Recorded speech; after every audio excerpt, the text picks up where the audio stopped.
Good morning. Hello and welcome. My name is Jess Jones. I am the Center Director here with the Coffer Resource Center in Chicago, Illinois. We are the resource center that exists to support union professionals in the pursuit of work. And we are so happy to have you here with us today as part of our weekly installments of SoundCheck hosted by Dr. Greta Pope.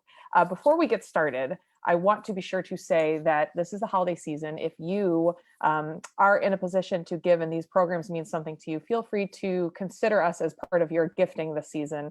We exist because of grants and donations, and so we appreciate your support. We also want to make sure that you are part of our community. So if you are not already subscribed to our communications, you can do that on our website, coffercenterchicago.com. You head straight down to the bottom center and there's a button for the headliner.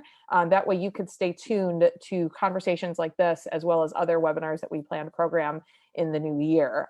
So please join our community and be a part of what we are doing, because we love to be together in this space or in person someday in the future.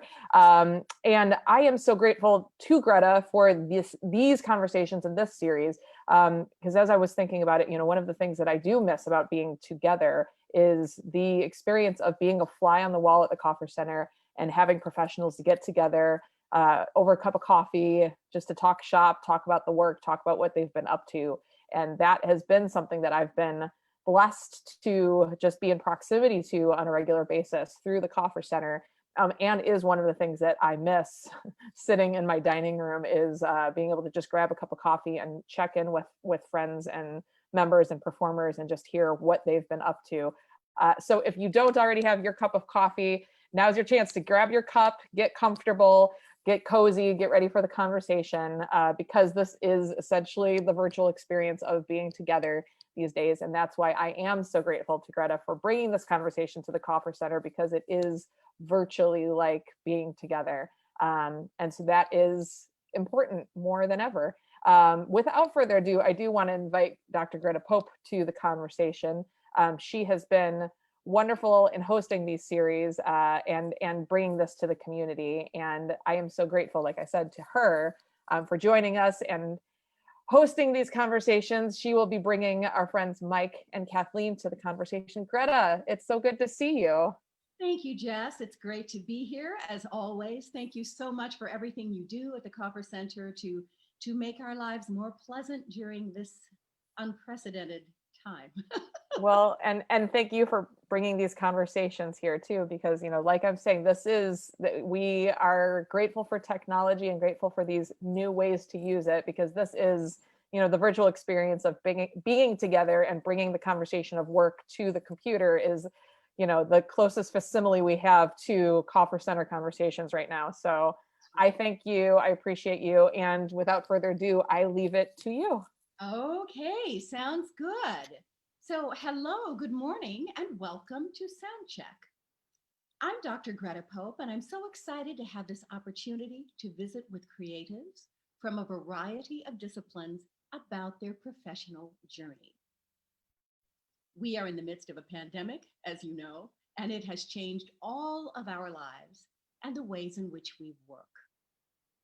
We will use this forum to share our thoughts, feelings, and best practices for surviving this challenging time.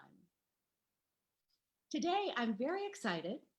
Our guests are Kathleen Lawlor and Michael Joseph Thomas Ward, better known as Mike Ward to all of us.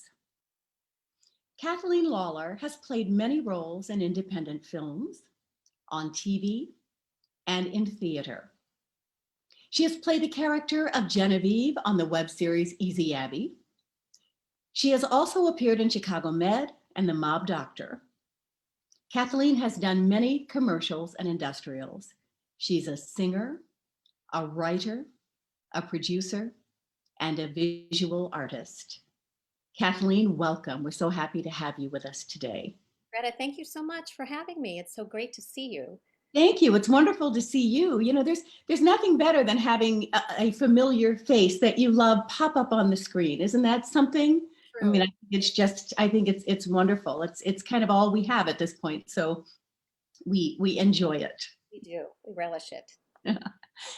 For more than 30 years, Mike Ward has worked on camera as a voiceover artist, a broadcaster, an onstage actor.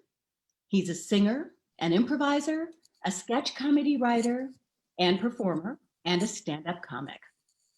He has played supporting roles in films featuring Cate Blanchett, Jessica Biel, and many others. And Mike has a starring role as Arthur in the web series Dark Age.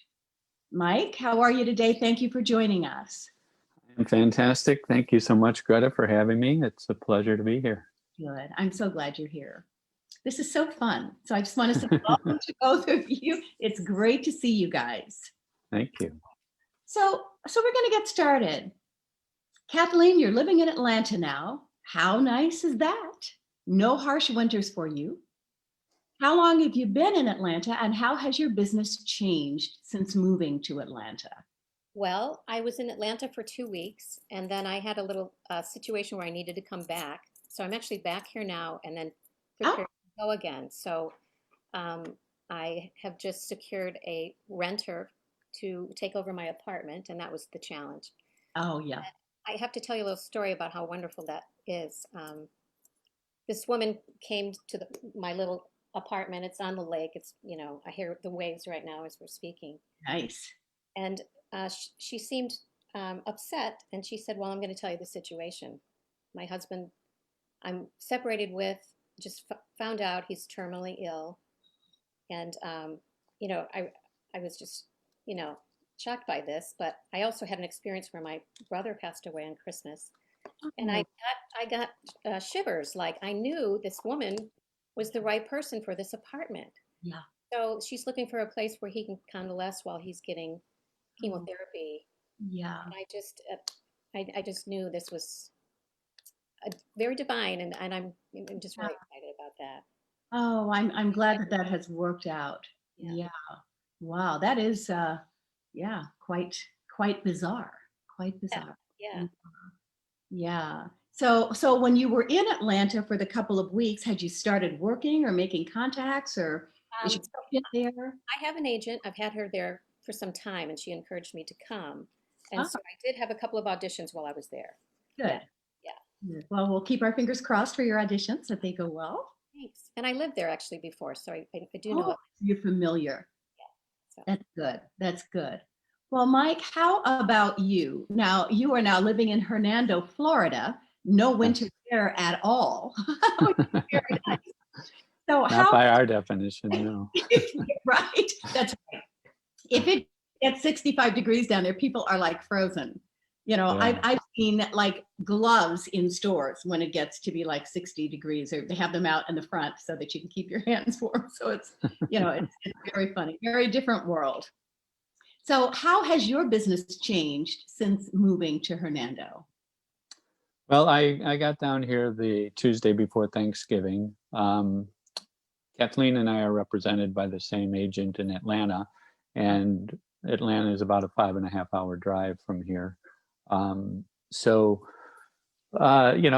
basically the Southeast, I'm part of the Miami local now, which is kind of interesting because the executive director, Herta Suarez, although I thought I had heard that she was retiring, but her voice is still on the Miami local voicemail.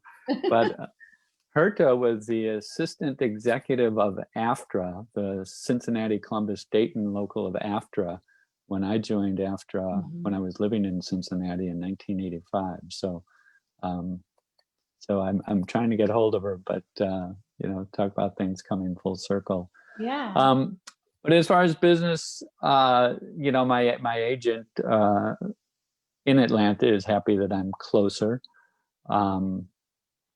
But I immediately, sent out emails to casting directors, producers, directors here in the Southeast, but also in Chicago, to let them know that, I'm no longer there, but I'm not leaving the business in any way, shape, or form. And I've got a lot of, positive response from many of the folks. So it's good. Well, that's very good. That's very good. So Have you been working on any creative projects during the pandemic, Mike? Any new things that have come up for you? Actually, my Chicago agent has gotten me several voiceover auditions. I'm not in the best position, equipped to do voiceover. I mean, I really couldn't do a session from here, but basically I use the phone and Twisted Wave, which I believe Tim Dodabo, Yeah. I was listening to the podcast that you had done. Yeah. And when he does remote, he uses Twisted Wave, if I'm remembering correctly. But so those opportunities have presented themselves. And then before I left, I was doing a lot of, or quite a few Zoom readings of plays with Chicago dramatists. Mhm. And there's a producer out in the San Francisco Bay Area. I met her when I did a film called Graduation out in Pittsburgh many years ago. But she's a writer, a director, a producer, a multi-hyphenate, if you will. And she has a San Francisco writing group. And Kathleen and I have both read for them. And so I actually have a gig on January 1st to do some of their play readings. That's great. That's great. Yeah. That's one thing about, the pandemic has been a horrible thing, but it certainly introduced us to some new technologies that we can use and work with people at a distance, and that's huge. That's huge. Absolutely. Providing opportunities. I teach voice lessons and all of my students are on Zoom. I have a student in Atlanta, in some in Nashville, in Los Angeles. I would never have been able to do that before. So, we really have to take advantage of what this is offering to us. Exactly. Yeah. So Kathleen, how about you? Any new projects? What have you been doing during this time? Well, I'm with Perennial Theater Company and with Susie and Bob, as you know, they kind of lead it. And I've gotten involved helping with the website and some of that stuff in the beginning. But since COVID, before COVID, we had been working with the writer's block. And so they asked us to do their readings. We're doing them all on Zoom. And so that's been fun. I've had a few parts in that. Yeah. And, also in a web series, I'm with a group of girls. We call ourselves the Show Girls, and we've been a supportive group of each other. Whenever someone's in a show, theater, when I was with Second City in the writing program, they came to the final show there and supported it. It was really fun. Oh, that's great. So we were all talking on Zoom and decided maybe we should write something. So we came up with the idea of creating a character and a monologue. And so each one of us did that. And I was not able to be a writer at that time. I had some other things going. So the writers got together and then they took the monologues and created a story. Wow. And so we've just, the third episode just aired this week. And I was able to connect with the Actors Fund as a supporter. So we say, if you like this episode and you'd like to donate, please donate to the Actors Fund. Nice. Central region. And then the Actors Fund is also going to promote it. All the platforms and everything. So that's really good. So we're really excited about that. That's great. So how can we find that? Where can we go online to see that? It's on YouTube, and it's What Did Clyde Hide is the name of it. What Did Clyde Hide? Yes. So. Yeah. Well, I will definitely check that out. That's great. That's a great project. So this is something that came about during COVID, or had you been working on it before? No, it's completely spontaneous out of, doing Zoom with the ladies. So that's fantastic. Yeah. Yeah.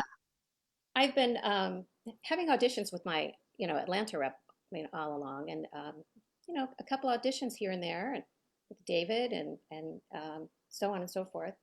And then for the Hallmark Channel, which is filmed down in that area.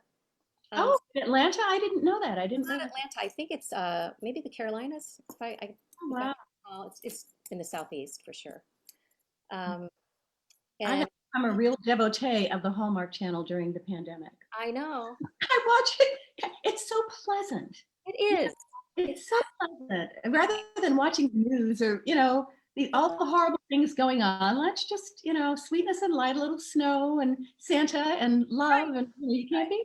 Yeah, it's great. Positive for sure. Yeah. Yeah. So how have you been involved with the Hallmark Channel now? What have you been doing? I just had an audition. That's it. So yeah. So that was fun. For Well, sure. my fingers crossed. I'd love to see you on a Yeah, Hallmark. that'd be fun. Yeah, that would be great. And then Yeah. we have groups where we're getting together on Zoom just to do Pilates and things like that, and just to see each other. Fun. That's fun.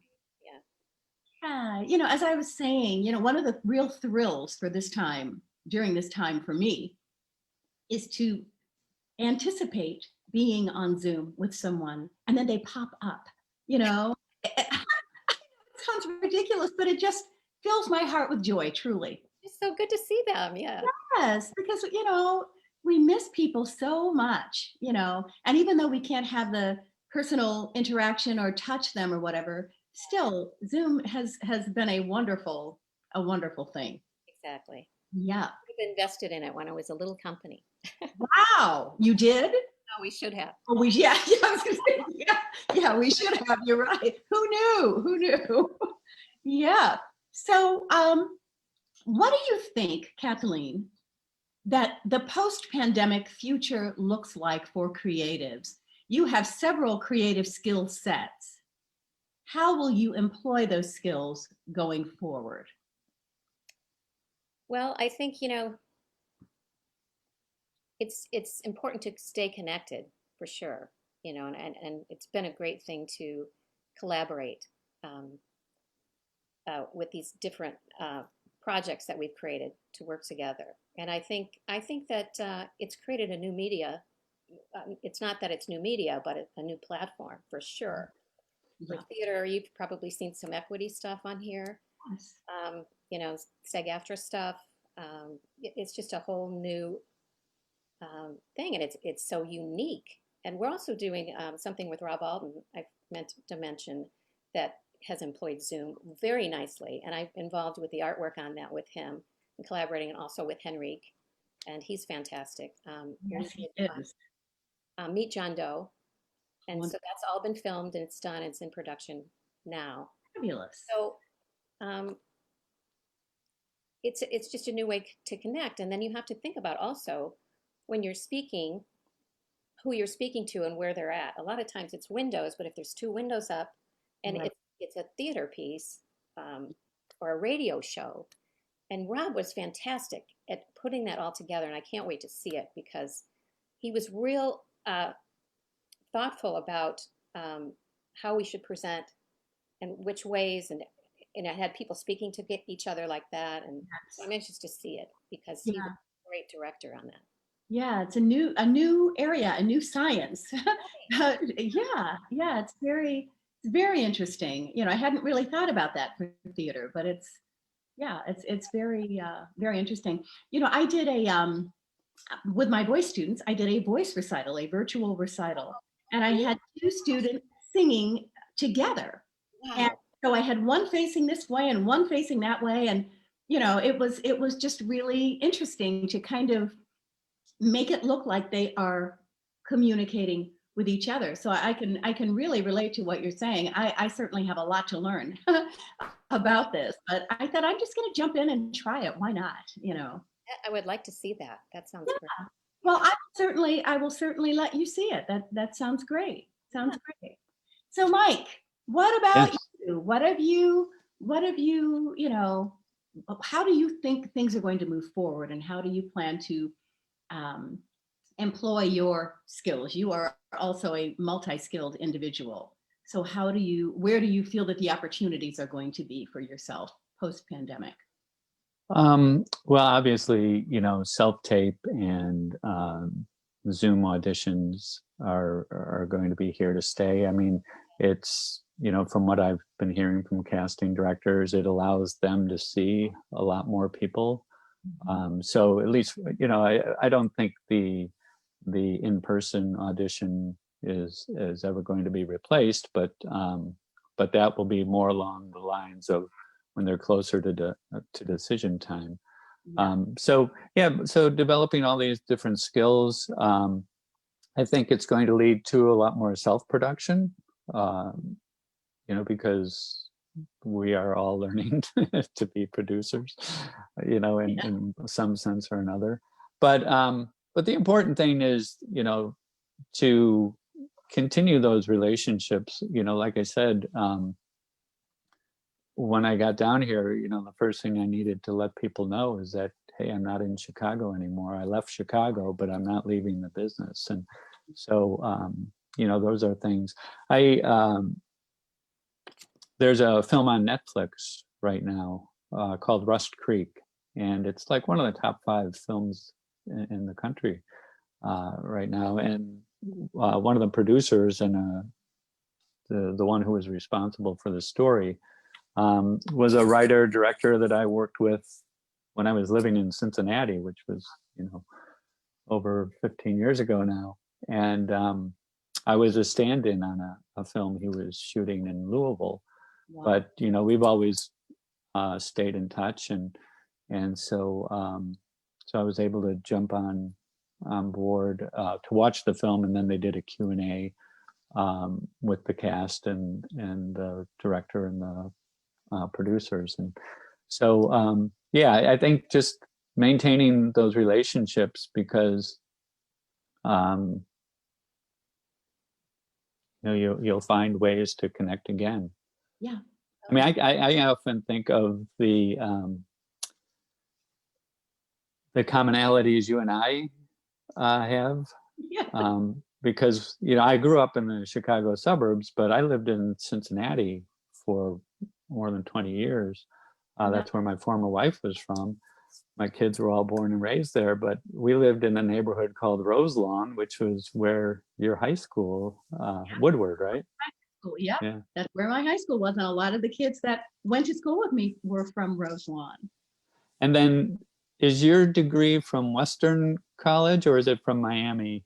My undergraduate from Western College, and it was a women's college, and it was in Oxford, Ohio. But then the college closed down and was acquired by Miami. And my youngest, my daughter, is a Miami grad. Yeah. So and then I got my master's degree at Miami, and I am now on the alumni board of Miami University. Wow. Well, congratulations. So I have a relationship with Miami for all of my life.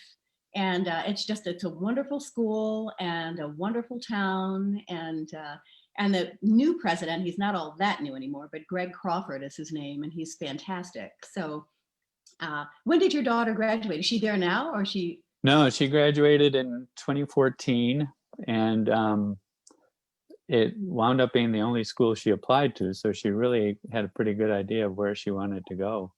It was funny. I did a network playwrights 10-minute play festival with Chicago dramatists, and all of the actors and directors, there were 6 plays being showcased.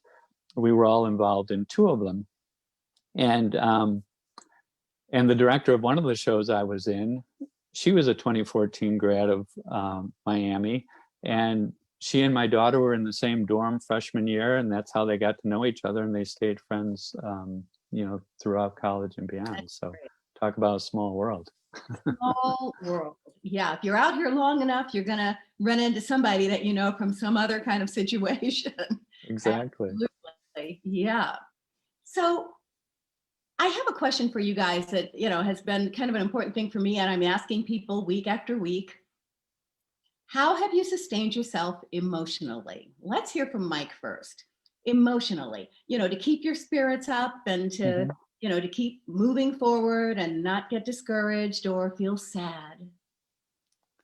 Yeah, I do a lot of reading, and one of the books that I've read several times now is by Dr. John C. Maxwell, called Failing Forward, and he talks about Dr. Carl Menninger. He tells a story about Dr. Carl Menninger, who was a psychiatrist, And Dr. Menninger was asked one time, what would you advise somebody who feels like they're on the verge of a nervous breakdown? And many people thought he was going to say consult a psychiatrist because that was his profession. But his answer was lock up your house, cross the railway tracks, and find someone in need and do something to help that person. Mm-hmm. So, so when you're feeling that way, just take the focus off yourself and find somebody else to help or to serve. Great advice. That's great advice. I have a lot of friends that are doing, the food depository and all of these kinds of things to do just that, to take the off of themselves. That's a great, great, great suggestion. Yeah. Kathleen, how about you? What have you been doing to keep yourself perked up? So one of the things I've done is really hone in on my meditation. I do twice a day. It's a transcendental meditation.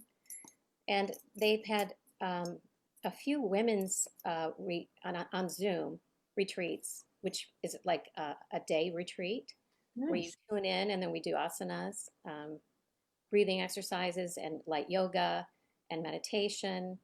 And then we have a speaker and these women are so enlightened. It's just so inspiring. And they talk about women, how important it is for women because we're the caregivers to take care of ourselves so that we can be more feminine and do what our role is in life, Right. So especially with children and, we both have children. And so that's been wonderful. And I've also, so I live in this great community and this woman in our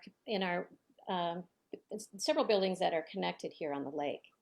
Some of them face east directly at the lake, and mine faces right at the beach.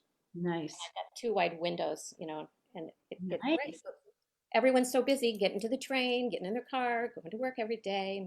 Yeah. Never really met anybody here other than Mark across the hall, Yeah. And so this woman put this sign up in everybody's doorway and said, let's meet at the seawall, bring something to eat or drink, and we'll just, socially distance. Nice. And she did that. And since then, we are all friends. We have bonfires out during the summer, we were getting together for dinners once a week. Everybody brings something. We'd bring our little stand-up grill that sits on a table. Somebody'd bring a big egg grill, and we'd socially distance, and that was just such a gift. I tell you what. Yeah, because people have time to reach out to each other, and people are lonely. Right. People are looking for companionship. That's wonderful. So that's it. Yeah. Right, go ahead. So the funny thing was, now we run into each other, like all the time on the street or whatever, doing whatever we're doing, and we were just doing our thing before. So that's been a real gift. And the other thing, I have this book I got, I don't know, maybe 15 years ago, and it was like a small bookstore was sitting on the table on sale, and the name of it is Anatomy of Spirit. It's by Caroline Miss, Miss, and she talks about the 7 stages of power and healing. But what I would do before sleep, because I was having trouble sleeping, I would open the book to a page and just, ask, for something that I need to read that day. And I have hung on to this book. It's been such a great thing. And she talks about the chakras and all this other stuff, but also recently the TM did a national Meditate America, and they had Sting. They had all of these famous singers on that, and then a lot of the people talked about their experience with TM, how it's helped them, and how it's helping during the pandemic. Great. And that was just such a neat thing. You can see it on YouTube. It was just fabulous, all the different speakers and famous people that are actors, performers that really use this meditation or some form of meditation really to enhance your creativity. And there was one thing that I really took away from one of the speakers, and these are brilliant people. they've been meditating since forever. So they're very enlightened. But he said a student, they were interviewing students, and they were speaking to students, had asked, how do you know when your idea is a good idea? And he said, so when an idea comes to your, let's say you're trying to write a script or a song, for instance, when an idea comes, you think about it and maybe it goes away and maybe it comes back, maybe it doesn't. But when an idea comes to you and it makes you feel happy and excited, that's the good idea, right? Yeah. So I thought that was really interesting. Yeah. So I think that's so true. Anyway. Yeah, I think so too. I think so too. I think with regard to anything, if something gives you joy and makes you happy, makes you smile, it's the right thing. Yes, exactly. Yeah, that's great. That's great. Yeah, it's divine. You know what I mean? It's, yeah, something you should do. So Absolutely, absolutely. And I think that this has given us an opportunity to come to these kinds of conclusions. You know, this pandemic, to chance to think, to stop and just, you know, really experience life in a different way and realize that, you know, we should be seeking the things that make us smile. Like you were talking about your neighbors, you know, you guys were just passing each other on the street and you know, didn't even recognize each other. You didn't know each other. So of course you know, didn't see each other. So, you know, it's that certainly is a silver lining. Exactly. Pandemic. And there are lots of them. And I think if we can kind of just be grateful for the things that we have and the things that we can learn and, you know, experience through this time, I think that will help tremendously. And hopefully, you know, we're seeing the light at the end of the tunnel, and you know, we can make it through these next few months and then be looking at this pandemic in the rearview mirror. Yeah. Yeah, we're ready for that. Early on, you know, when things first started locking down and people were talking about getting back to normal, I heard a woman who said, if we go back to normal, we've missed the lesson in all of this. And I think that's really, really true. I think there's going to be a lot of good, or already has been a lot of good, of course, a lot of bad as well, but a lot of good that'll come out of it. I think so too. And I think that's a brilliant idea, that we will have missed the lesson. I think that is, wow, that's powerful. That's powerful. Yeah, yeah. So what would you guys say to young performers coming along? What, you know, what things would you tell them to watch out for, or to do or not do, or whatever? Mike, why don't you go first? I would tell them that it's show business, and that the business part of it is every bit as, if not more important than the show part. You know, the show part is kind of the icing on the cake. You know, our real job is to audition when we book the role. You know, that's what we love to do. But yeah, I would really tell them to focus on the business side of it, because if this is what you want to do, you know, for your career, you got to take care of that so that you can have a long-lasting, sustainable career. Yes, yes, great. Kathleen, how about you? What would you tell young people coming along? I think it's important to have a good support system with, you know, your fellow actors, singers, whatever it is you're doing, and create your own work, so that you're working all the time. And we've been so lucky to be with the singers, with you, Greta, as our leader, our fearless leader, and Joe, to be able to do things like that. And yeah, you know, just constantly be honing your craft and doing what you love. And in doing that, you know, we all have times when we're like self-doubt, like this is hard. Oh, I haven't had an audition in a while.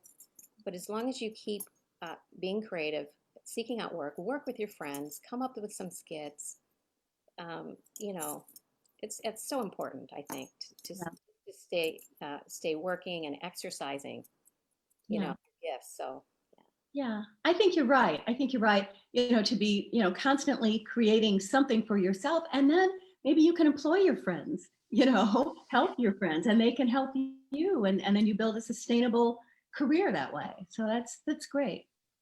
That's great. Well, I'm going to call Jess back and see if she has any questions. I did see one question pop up. I don't know Yes. what that Barbara was. is I'm just asking going a to question peek at to it. Jess, you. can you come back and join us? Yeah. Hi. Yeah. You have any questions or So Oh, yeah, comments so, or anything? so Barbara is asking a question to you about your performance with your students. She's asking if the duet with the students was live or engineered to look and sound that way through layering, because the latency issues on Zoom haven't been resolved yet. So did you use Source Connect, and was it more effective? So how did you manage to create that? What I did was have each student video themselves in their home, in their own private situation, and email them all to me. Now, the duet was very difficult, and I ended up with an audio engineer because the volumes were different. That just a lot of things were different. So I contacted an audio engineer that I know and had him sync them up, and it looks great. It looks great. But it was recorded ahead of time. All of the things on the recital were pre-recorded. I was just afraid to try to do it live because it's, I mean, people are watching and it could go horribly wrong. And the students were very uncomfortable with that concept as well, with doing it live. So yeah, so Barbara, we pre-recorded and then I engineered it to work. It's funny too, because we are going to be having a holiday party here with the Coffer Center on Zoom, and plot spoiler, I was thinking of putting up some karaoke style Christmas carols with the full expectation of it sounding atrocious. Yeah. Because everyone's going to be singing at a different rate. I'm like, this live is, as long as everyone signs up for the fact that it will not, the latency is going to be, the goal is not to sing well when you're singing karaoke. So at least in that setting, we can do it live. But for your point, yeah, you kind of are benefiting from a pre-record there to layer that correctly. Yeah, that was the only way that I could figure to do it. So it worked well. But I have to tell you, I did do something that was very interesting last week, and it was not anything having to do with performing, but I'm a member of an organization, and I happen to be the social committee chair, and they wanted to have a holiday event. So I thought, okay, we're going to have this holiday event. So I sent an invitation to everyone. Everyone joined. I showed a video during the thing. We had a trivia game that we did via the poll on Zoom, which was very cool. And so I had these questions, and then people had to guess, and the person that won then got a $5 Starbucks gift certificate. So it was all, very distanced. So it worked out very, very well. And then after the event, or at the end of the event, we broke into the breakout rooms.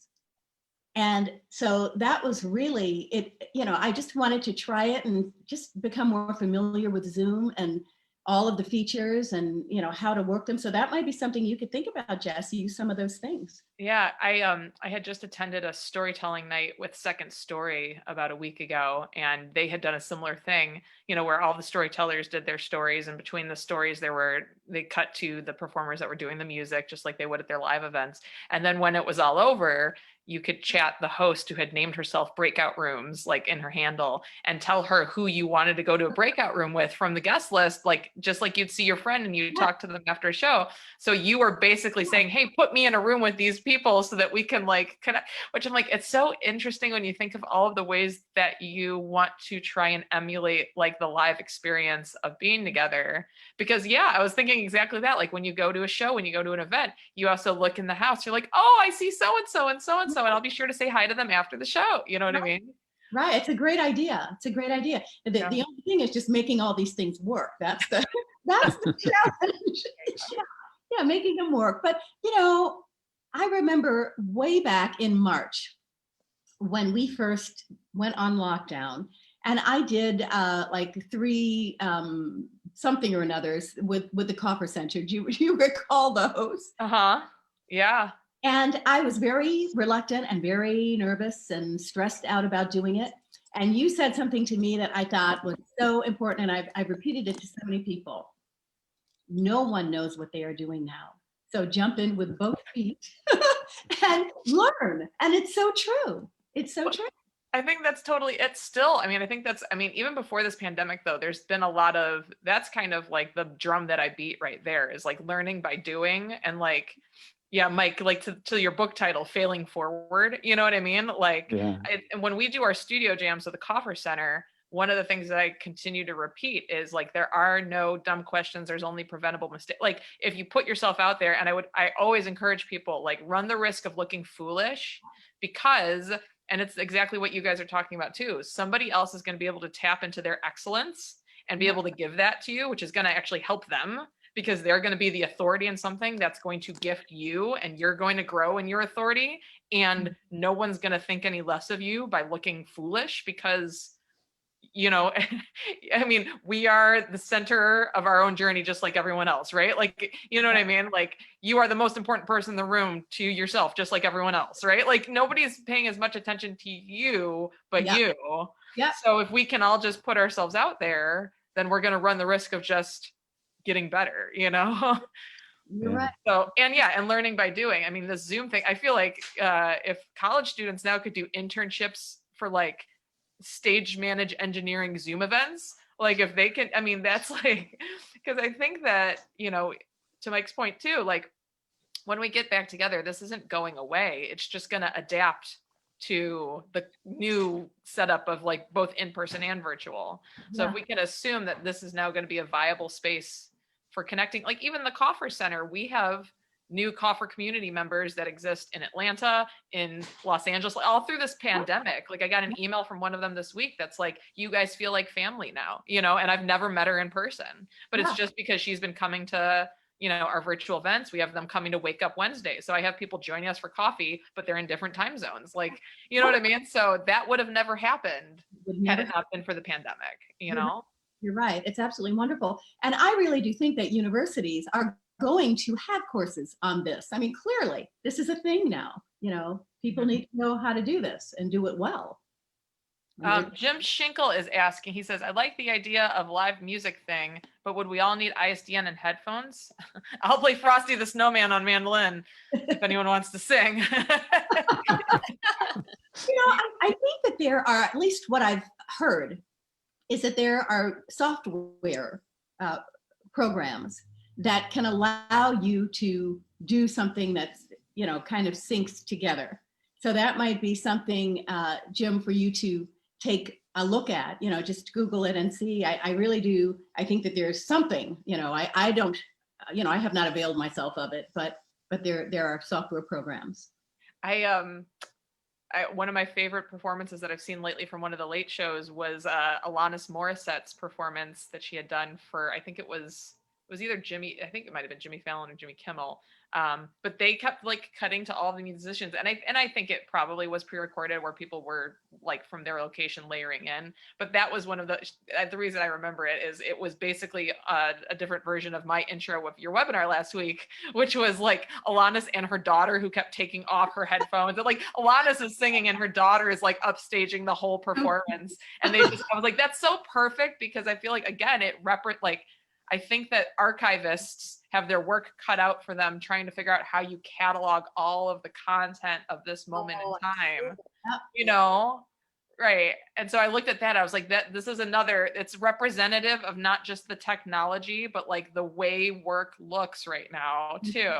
That's absolutely right. Just the way our lives look, you know, wow, you know, it's interesting. Yeah, and I'm laughing too because I'm like, Alanis Morissette's daughter isn't like, oh my gosh, I am upstaging Alanis Morissette. It's like, no, my mom is like being too loud right now. You know what I mean? Like, so it's just, yeah, when you're working from home, you're not Alanis Morissette anymore. You're just mom. That's right. You know, that is so funny, so funny. Over on Facebook, I do want to chime in though, back to the giving of yourself element. F. David Roth pointed out that he has been working on his own project, Laptops to Students for Remote Learning. So he takes old discarded laptops, he refurbishes them, and he gives them to underserved students in the community.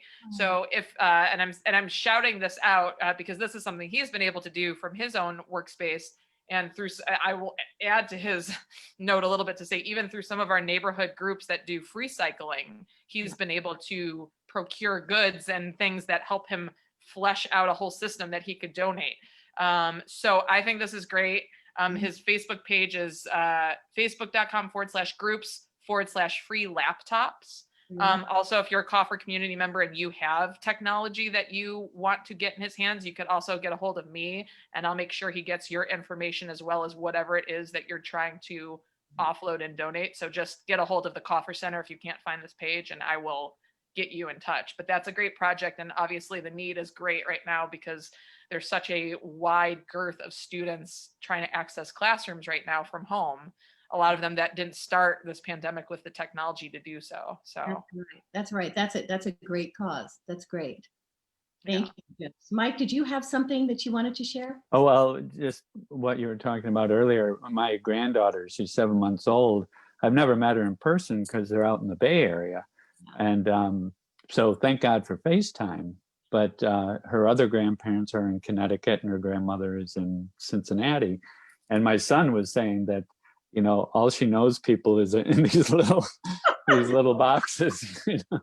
It's hilarious. Yeah, very true. It'll be interesting to see how young children are being impacted by this once it's over. You know, that they've only maybe ever seen their grandparents or their teacher on. It's already so funny because I'll be sitting here doing things like this, and then I'll, you know, finish a call or whatever and walk into like the kitchen area, and my 3-year-old comes up, she goes, "Mommy, are you done with your friends?" Like that's like, so she like sees this as, you know what I mean, like a social event now. Which your point is absolutely right. Like, how does this change the way that they see? You know, like my daughter will come to calls and look in the room and see if there are faces that she knows, right? You know, so it's so cute. A strange new normal, that's for sure. Strange new normal, no doubt about it. No doubt about it. Yeah. So does anyone else have any other comments that they'd like to make or any other things they'd like to share? If anybody has any other questions or comments, feel free. I'll also say that Michael Edgar Myers is over on Facebook quoting our talk today, saying that he's pulling our pull quotes. So I think that we've given plenty of sound bites if anybody wants to go back and watch the replay of this, which I'll also say, if you do want to go back to watch the replay of this talk or any of the other talks that Greta's done so far, they are hosted also on our YouTube, which you could look on YouTube, search Coffer Center.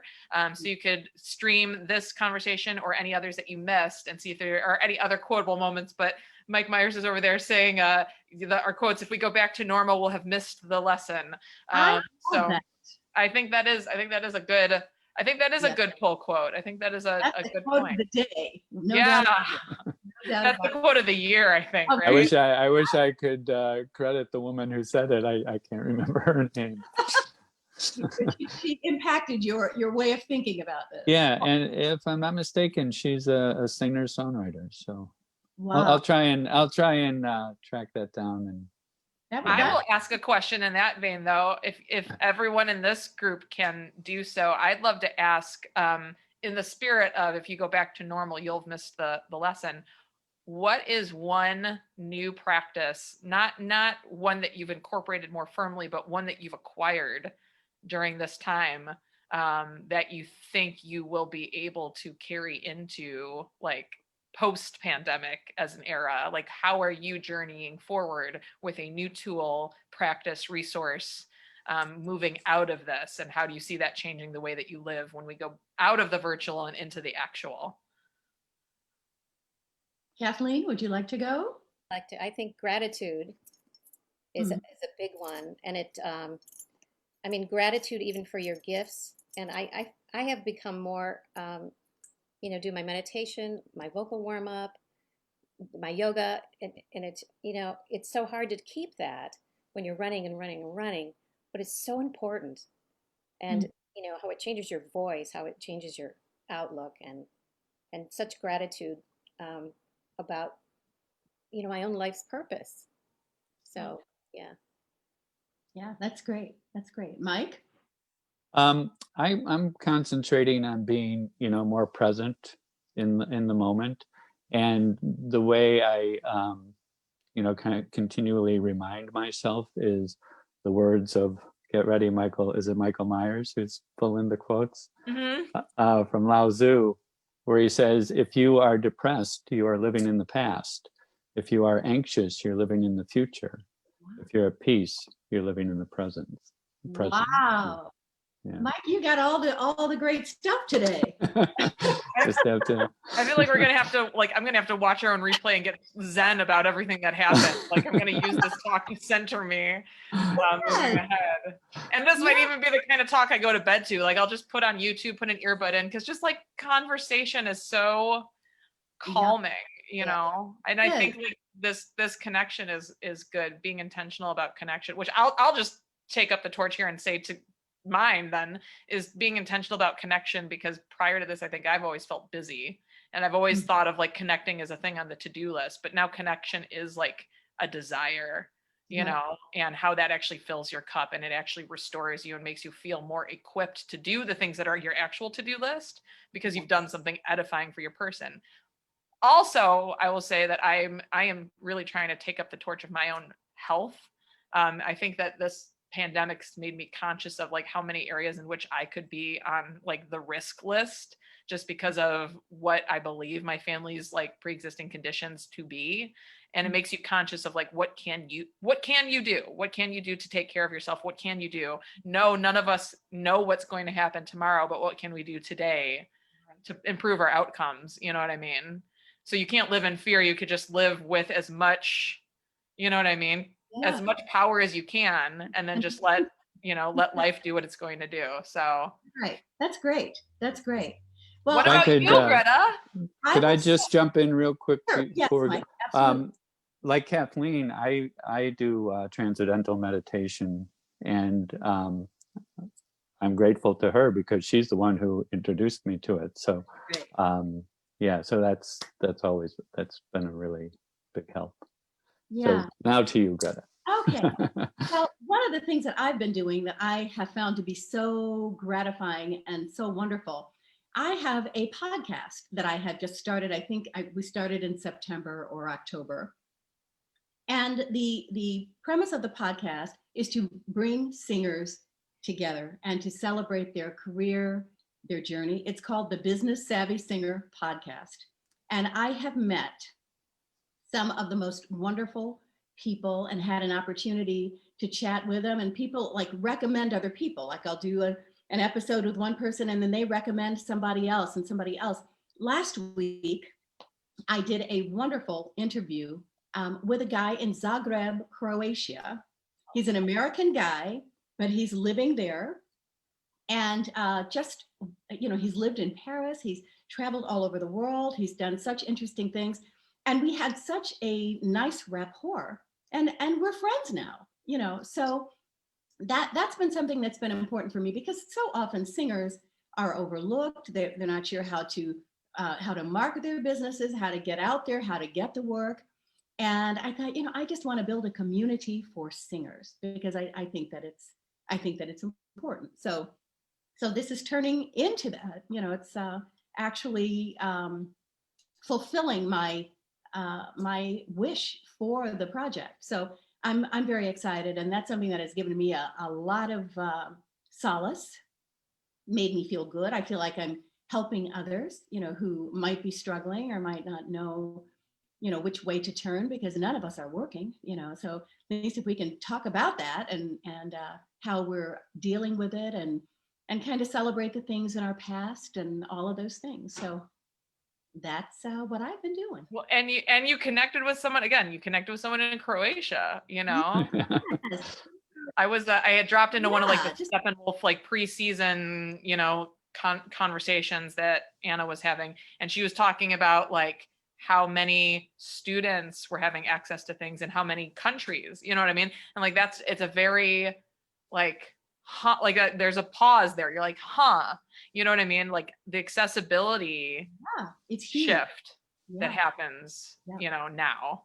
and hoping that that journey's ahead in a significant and impactful way. And I mean, of course, as a mom, I think about this a lot, just the access to the arts.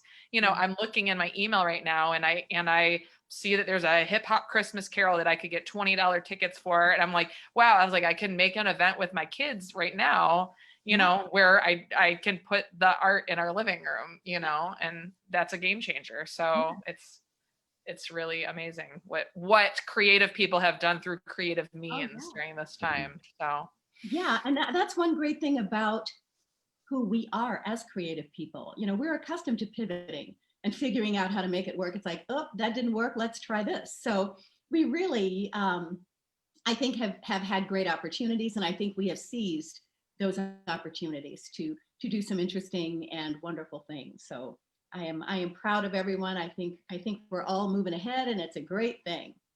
well, I appreciate you all for making and taking the opportunity to have this conversation today.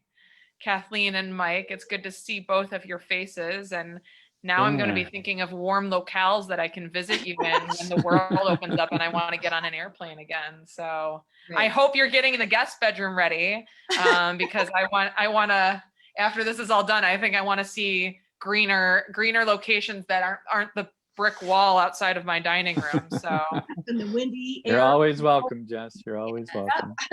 Well, Bring the family. Bring the family. Kathleen and Mike, thank you so much for joining us today. This has been a real pleasure.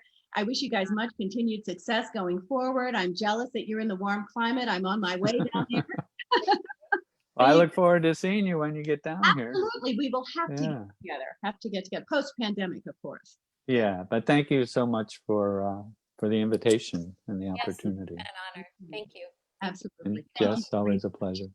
Thank you. Greta, thank you as always for these. We have another conversation coming next week before the holidays, and that'll be our last one before everyone enjoys their, what are people calling it? Pandemicmas or whatever? I don't know. So something, there's some catchphrase now for how you celebrate a holiday. Yeah. Yeah. Yeah, well, next week we have Charles Gardner and Troy Pryor talking. All right. I'm very excited about that. So I hope you'll all be your friends. Yeah. Well, and if you're watching and you plan on joining us, feel free to submit any questions that you have to them in advance. We'll be sure to bring those into the conversation. And if you haven't RSVP'd to join us for our holiday party, you can do that on our Eventbrite page. It's coffercenter.eventbrite.com. So if you want to join us and see how poorly we all sing some holiday karaoke, feel free to register, because I'm sure all of our singing will sound nothing like Greta's recital. So if that's your brand of singing, like it is mine, join us. That'll be a week from next week, next Thursday evening. And to Mike, Kathleen, Greta, thank you guys so much. Thank you. Stay well, stay safe, stay healthy and sane. And to everyone watching as well, it is a pleasure to be here with you. Let us know if we can be a resource to you remotely in the meantime. And until we see you again, we wish you safe, healthy, sane times and days ahead. Thank you. Bye, everyone. Weekend. Have a Bye-bye. good weekend. Take care.